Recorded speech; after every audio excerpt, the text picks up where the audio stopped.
दोस्तों नमस्कार। इजराइल ने ईरान पर आक्रमण करके युद्ध तो शुरू कर दिया।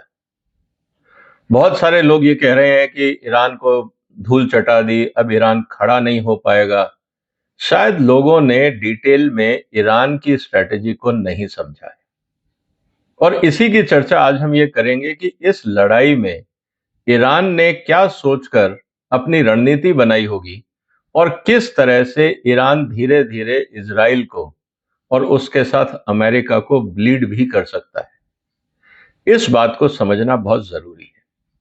अगर मैं आसान भाषा में कहूं तो इसका मतलब यह है कि ईरान के साथ युद्ध में इजराइल को इसकी क्या कीमत चुकानी होगी, इसको आज हम हिसाब से देखते हैं, मतलब रुपए पैसे के हिसाब से देखते हैं। बाकी जो डैमेज होंगे, लोगों की मौतें होंगी, इंफ्रास्ट्रक्चर टूटेगा, वो अलग है। लेकिन आज की लड़ाई में रोज कितना खर्चा हो रहा है, इसको भी समझना बहुत जरूरी है। इसीलिए इस वीडियो को अंत तक देखिएगा। मैंने आपके लिए कुछ कैलकुलेशंस करी हैं, वो मैं आपके साथ शेयर करूंगा। और फिर आप इस बात को समझने का प्रयास करिएगा कि ये लड़ाई अगर लंबी चलती है तो किसके फायदे में है, ईरान के या इजराइल के। इस बात को समझना बहुत जरूरी है। सबसे पहले इस बात को ध्यान में रखिए दोस्तों कि इजराइल के बॉर्डर में या वर्चुअली चारों तरफ से घिरा हुआ था पैलेस्टाइन, गाजा पट्टी। गाजा पट्टी के अंदर 2 साल से ऑलमोस्ट लड़ाई चल रही है। वर्चुअली 80-90% पूरा क्षेत्र तबाह हो गया है। उसके बाद भी अभी तक जो उन्होंने किडनैप किए थे लोग, जिनका अपहरण किया था, वो अभी तक सारे लोग इजराइल ढूंढ नहीं पाया है। अब आप समझ लीजिए कि 40 स्क्वायर फीट का एक एरिया, उसमें आप अगर ढूंढ नहीं पा रहे तो ईरान उसके मुकाबले कितना बड़ा है। पहले आप इस बात को कॉन्टेक्स्ट में रखिएगा। दूसरी बात, जो गाजा पट्टी है वो बिल्कुल चारों तरफ से ऑलमोस्ट आप ये कह सकते हो, या तीन तरफ से तो कह ही सकते हो क्योंकि सी कंट्रोल भी इजराइल का ही है, वहां पे भी इतना मुश्किल हो रहा है। तो यहां ईरान 2000 किलोमीटर दूर है और बीच में कई देश और आते हैं। आपका कोई लैंड कांटेक्ट नहीं है, आपका कोई डायरेक्ट कोई सी कांटेक्ट नहीं है। उसके अलावा भी आप बाय एयर जाएंगे तो दूसरों की एयर स्पेस से जाएंगे, 2000 किलोमीटर दूर जाके आप उनको डिस्ट्रॉय करके, और आप चाहते हैं कि उनको हम पूरी तरह से तबाह कर दें, उनकी जो न्यूक्लियर फैसिलिटीज है हम उनको तबाह कर दें। क्या ये संभव होगा? इसको सोचना बहुत जरूरी है। ईरान को ये पता है पहले दिन से कि इजराइल मेरे पीछे हाथ धो के पड़ा हुआ है, वो मेरे को चैन से जीने नहीं देगा। उन्होंने कई बार बाकी जगह पे भी अटैक किए हैं, न्यूक्लियर पावर प्लांट्स पे और न्यूक्लियर फैसिलिटीज पे, चाहे वो बगदाद हो, लीबिया हो, हर जगह उन्होंने डिस्ट्रॉय किया। कहने का मतलब है, क्या ईरान ने इससे सीखा नहीं होगा कि अगर हमारी फैसिलिटीज भी ओवर द ग्राउंड रहेंगी तो इजराइल कभी भी हमला करके तबाह कर सकता है? ये बात तो कॉमन सेंस है। इसका मतलब ये है कि जितनी भी न्यूक्लियर फैसिलिटीज हैं वो सब अंडरग्राउंड है। और मैंने एक वीडियो बनाया था कि क्या इजराइल न्यूक्लियर फैसिलिटीज तबाह कर पाएगा। आप उसको जाइएगा, डिटेल में देखिएगा, आपको वहां पे डिटेल वेरी इंटरेस्टिंग एनालिसिस आपको मिलेगा।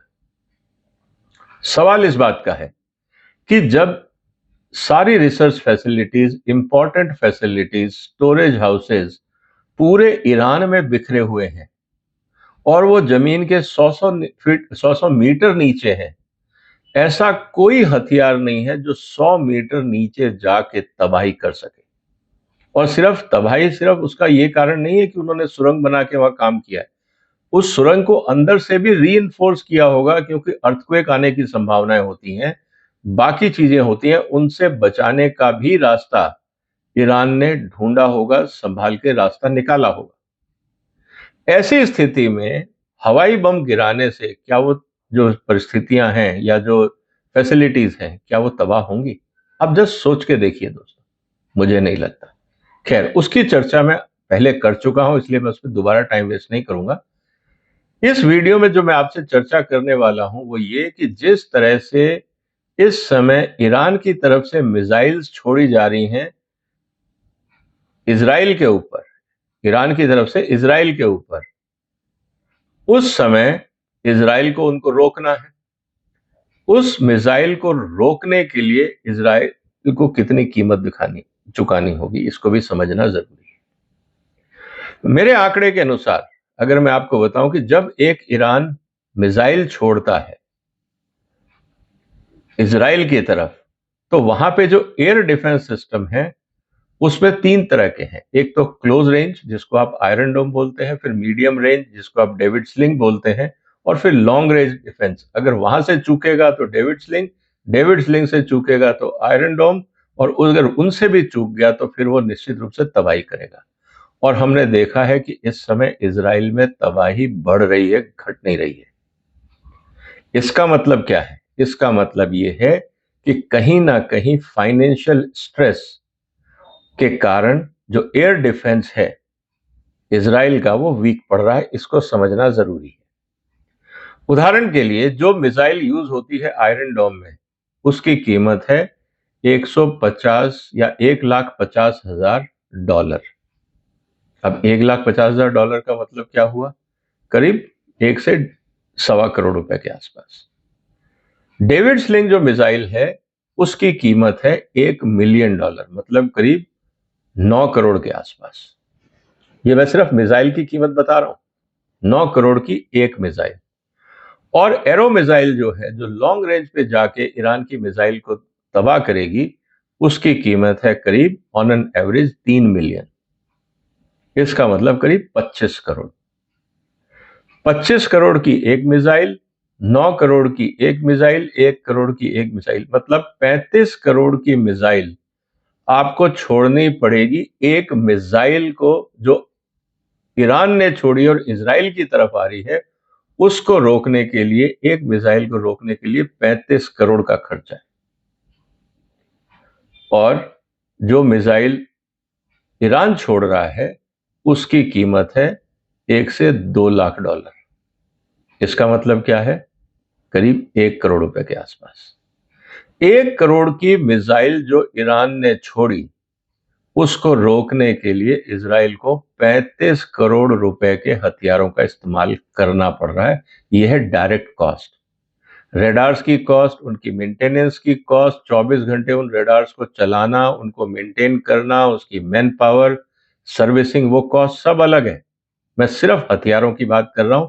बाकी जो इंफ्रास्ट्रक्चर है उसको मेंटेन करना, रेडार्स को मेंटेन करना, वो अलग कॉस्ट है। इसको भी हमें समझना होगा।